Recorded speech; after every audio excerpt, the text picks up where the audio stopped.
สบายดีขอต้อนรับเข้าสู่การรายงานข่าวพยากรณ์อากาศที่ห้องข่าวกรมอุตุนิยมและโหราศาสตร์สำหรับมื้อนี้อากาศยังจะเย็นหาหนาวเย็นในตอนกลางคืนหาตอนเช้าและจะมีฝนตกฟ้าห้องฟ้าเหลื่อมในระดับคอยพอมีลมพัดแรงอยู่บางท้องถิ่นในแต่ละภาคเฮามาเบิ่งรูปภาพดาวเทียมมื้อนี้นำกันเลยว่าจะเป็นแนวใดความกดดันสูงของอากาศเย็นยังสืบต่อปกคลุมทั่วทุกภาคของประเทศลาวด้วยกำลังอ่อนหาปานกลางสมทบกับกระแสลมตะวันออกเฉียงเหนือพัดปกคลุมซึ่งจะเฮ็ดให้อากาศยังจะเย็นหาหนาวเย็นในตอนกลางคืนหาตอนเช้าและจะมีฝนตกฟ้าห้องฟ้าเหลื่อมในระดับคอยพอมีลมพัดแรงอยู่บางท้องถิ่นในแต่ละภาคต่อไปเฮามาติดตามสภาพอากาศโดยรวมของแต่ละภาคนี้นำกันเลย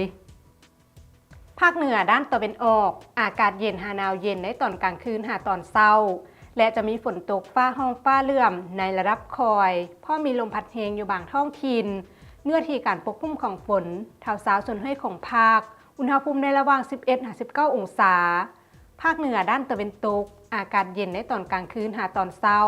ส่วนตอนบ่ายอากาศร้อนและจะมีฝนตกฟ้าห้องฟ้าเหลื่อมในระดับคอยพอมีลมพัดแรงอยู่บางท้องถิ่นเนื้อที่การปกคลุมของฝนเท่าสาวส่วนให้ของภาคอุณหภูมิในระหว่าง 15-37 องศาที่นครหลวงเวียงจันทร์มีเฟือกปกคลุมเป็นส่วนหลายพร้อมจะมีลมพัดแรงอยู่เกือบทั่วไปอุณหภูมิในระหว่าง 22-32 องศาภาคกลางมีเฟือกปกคลุมเป็นส่วนหลายและจะมีลมพัดแรงอยู่เกือบทั่วไปอุณหภูมิในระหว่าง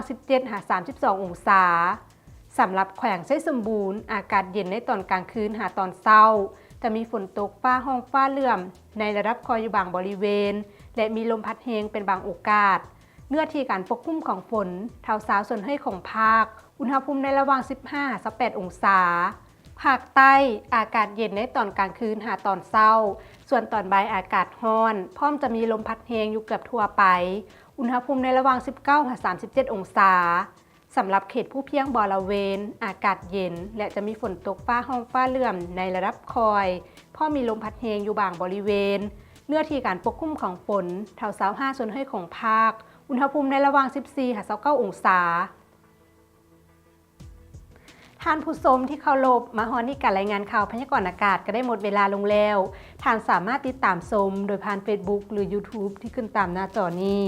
ขอขอบใจสำหรับการรับชมข่าวพยากรณ์อากาศแล้วพบกันใหม่ในมื้ออื่นสำหรับมื้อนี้ขอกล่าวคำว่าสบายดี